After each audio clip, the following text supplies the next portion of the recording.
Audio Jungle.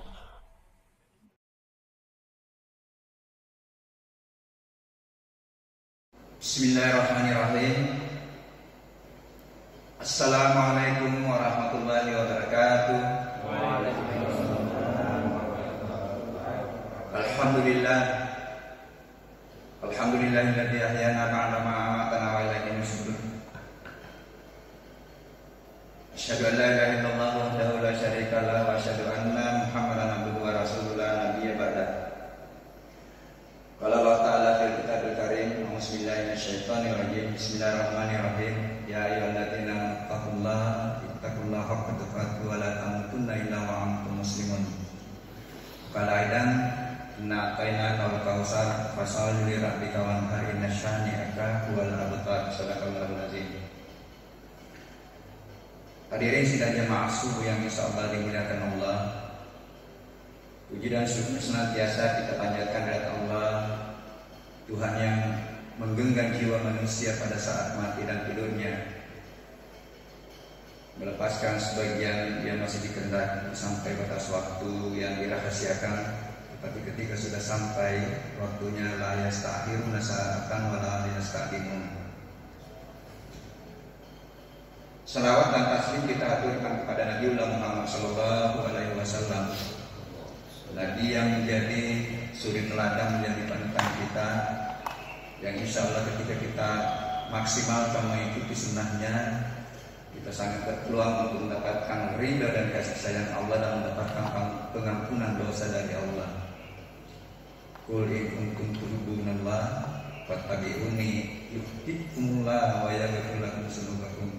Sampaikan Muhammad, ketika hamba mengharapkan ridha dan kasih sayang dan pengampunan dosa, maksimalkan mengikuti sunnah Rasul. Baru saja kita buktikan melaksanakan salat subuh secara berjamaah sebagai rahasia kehidupan salat di awal waktu. Karena itu memang Allah sudah memberikan penekanan di dalam Al-Quran, hafizu ala salawati wa salatil wusta, inna sholata kanat alal mu'minina kitaban mawquta. Jagai waktu sholatmu, karena waktu sholat wajib sebenarnya juga sudah ditetapkan waktunya.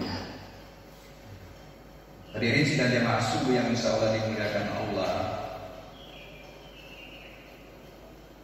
sekarang sudah masuk bulan Juli berdasarkan pergerakan bumi mengelilingi matahari, apa yang kita kenal dengan tahun Masehi atau bulan Syamsiah. Ya.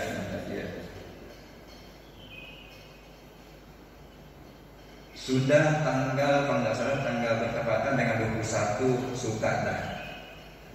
Ini tinggal 21 ke 22. Tidak cukup 20 hari lagi, insyaallah kita panjang umur. Kita melaksanakan salah satu ibadah, yaitu salat Idul Adha, yang biasanya tidak terlepas dari rangkaian kurban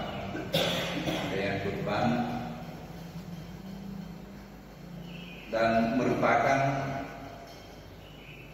napaktilas perjalanan spiritual Nabiullah Ibrahim alaihissalam yang dilanjutkan bahkan menjadi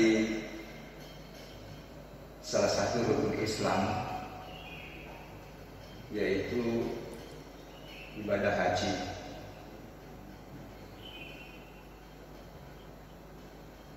Hadirin sidang jemaah yang insyaallah dimuliakan Allah,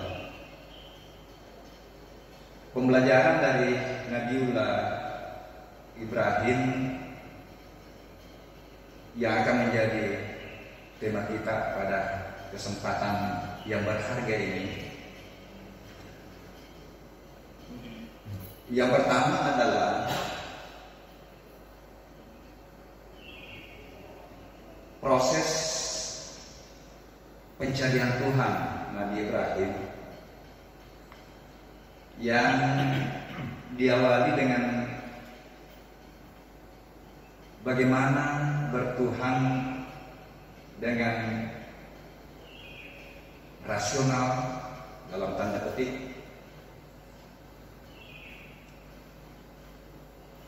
Nabi Ibrahim memulai perjalanan spiritualnya mencari Tuhan diawali dengan tidak percaya kepada Tuhan yang disembah oleh orang tuanya. Di situ dia mulai berpikir, bagaimana kita mau menyembah patung? Yang patung itu dibuat sendiri oleh yang menyembahnya. Dan ini luar biasa. Makna patung bisa saja masih ada sekarang.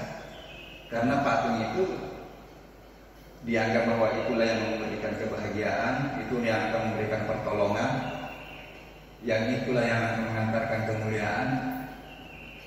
Boleh jadi patung-patung itu masih ada sekarang. Ketika kita tidak sadar menyembah jabatan, menyembah harta, menyombongkan diri dengan ilmu, itu boleh saja itu bermakna patung. Karena kita beranggapan bahwa hartalah yang akan membahagiakan kita, jabatanlah yang akan membahagiakan kita.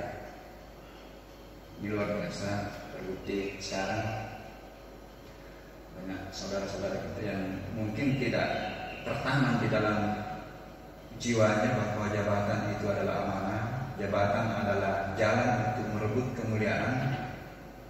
Akhirnya tergelincir dari hal yang tidak dibenarkan oleh aturan, bahkan tidak dibenarkan oleh agama. Hadirin sedang dia masuk yang insya Allah dimuliakan Allah. Ketika Nabiullah Ibrahim menganggap bahwa menyembah patung itu tidak masuk akal, mulailah dia coba bergejolak dia punya pikiran dan memulai untuk mencari Tuhan. Dan itu luar biasa perjuangannya.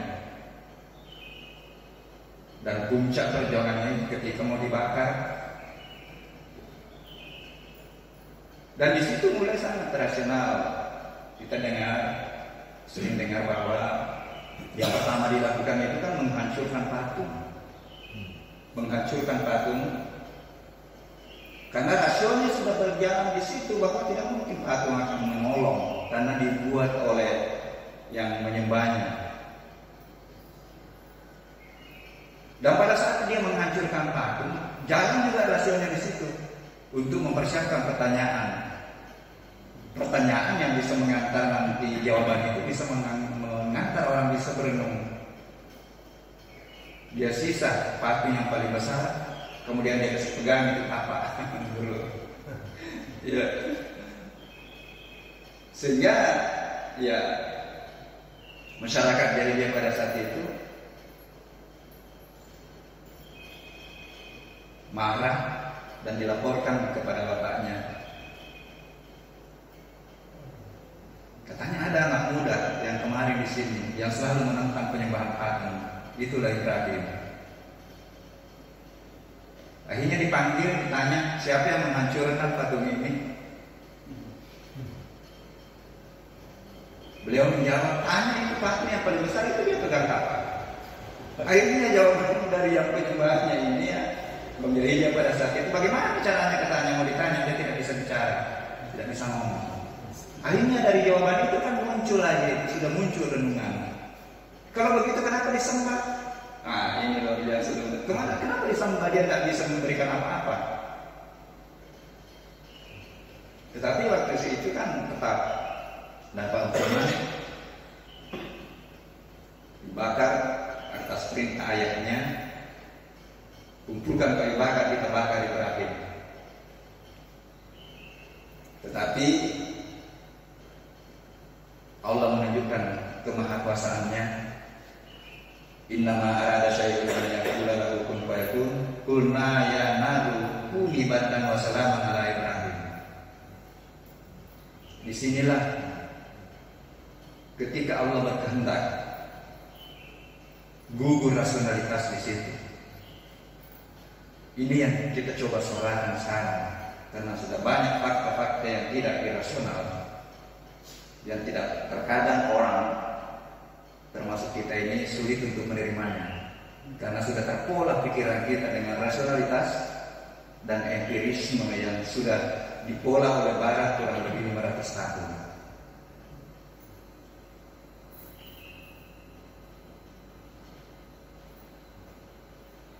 Hadirin sekalian masuk yang insya Allah dimuliakan Allah. Setelah itu Ibrahim melanjutkan perjuangannya, mencari. Di sinilah ada referensi ya, yang terkadang kontroversi ketika kita tidak hati-hati memaknai, atau kita memaknai secara tekstual. Ada referensi bahwa Ibrahim pernah ateis. Itu kan betul kan? Ketika dia tidak percaya dengan patung, setelah itu dia mencari. Pada saat dia mencari kan, berarti kan belum punya Tuhan waktu itu.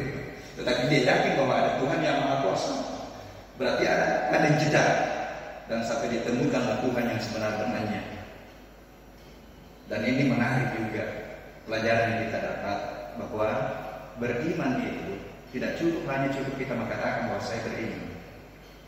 Makanya ayat yang saya bacakan tadi di mukadimah itu harus selalu kita berusaha meningkatkan, mengoreksi keimanan kita dan meningkatkan ketakwaan kita. Makanya menurut riwayat, hampir setiap Rasulullah memberikan tausiah dibuka dengan ayat ini. Ya ayyuhalladzina amanu taqullaha haqqa tuqatih wa la tamutunna illa wa antum muslimun. Tingkatkan terus. Termasuk diri saya coba. Setiap saat coba kita merenung, apakah betul-betul saya sudah mantap iman kita terhadap Tuhan? Apakah sudah sampai pada tataran aku yakin?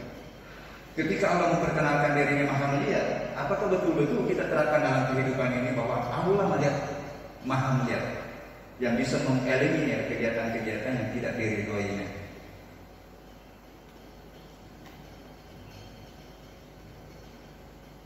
Nah, perjalanan pencarian Tuhan Nabiullah Ibrahim,